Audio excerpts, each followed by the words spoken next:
qu'il y a un autre sujet sur lequel vous auriez aimé vous arrêter? Oui, un dernier sujet peut-être, enfin deux sujets. Il y en a un qui concerne la vie du monde. Parmi le flot d'informations quotidiennes, il y en a parfois qui vous font un peu plus sursauter que d'autres. J'avoue que j'ai sursauté en voyant cette information que certains d'entre vous ont peut-être vue.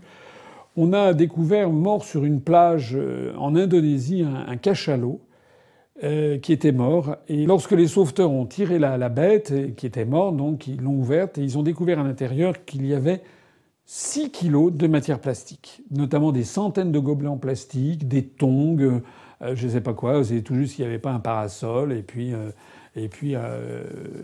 Enfin voilà. C'est d'autant plus terrible de penser à ça que la même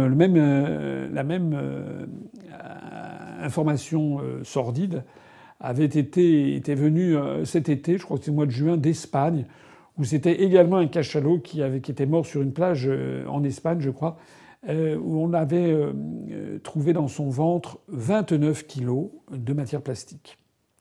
Alors ça, ce sont des événements qui sont graves en fait. Bien sûr, demain, après-demain, on n'y pensera plus, mais c'est très grave parce que ça veut dire que notre planète, elle est désormais très gravement atteinte par pas seulement la pollution, mais la dégradation générale de l'environnement, en fait, la multiplication des ordures, des rebuts, des rejets de la civilisation industrielle et moderne. En fait, la planète est en train de devenir un dépotoir. Voilà.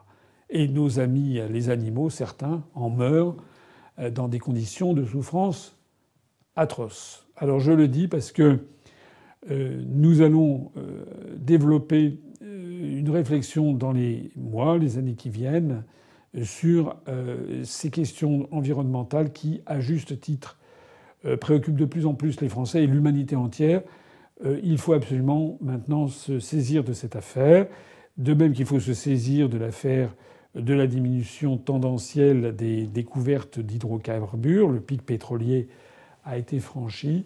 Il faut que désormais, si l'on veut être un homme d'État, un gouvernement responsable vis-à-vis des générations futures, il faudra absolument porter une très grande attention à ces questions. Ça passe notamment, là aussi, je suis désolé de le dire, mais par la sortie de l'Union européenne, parce que l'Union européenne nous impose les délocalisations, nous impose un mode de fabrication des objets à l'autre bout du monde, nous impose une hyper-consommation constante et constante. Il faudra, ça va être la clé du XXIe et du XXIIe siècle, il va falloir avoir une humanité qui apprenne à vivre de façon un peu plus parcimonieuse, en évitant le gaspillage, en évitant d'utiliser des déchets qui mettent des centaines, voire des milliers d'années à se dégrader, en revenant tout simplement un peu à du bon sens et à la valeur des vraies choses. Voilà.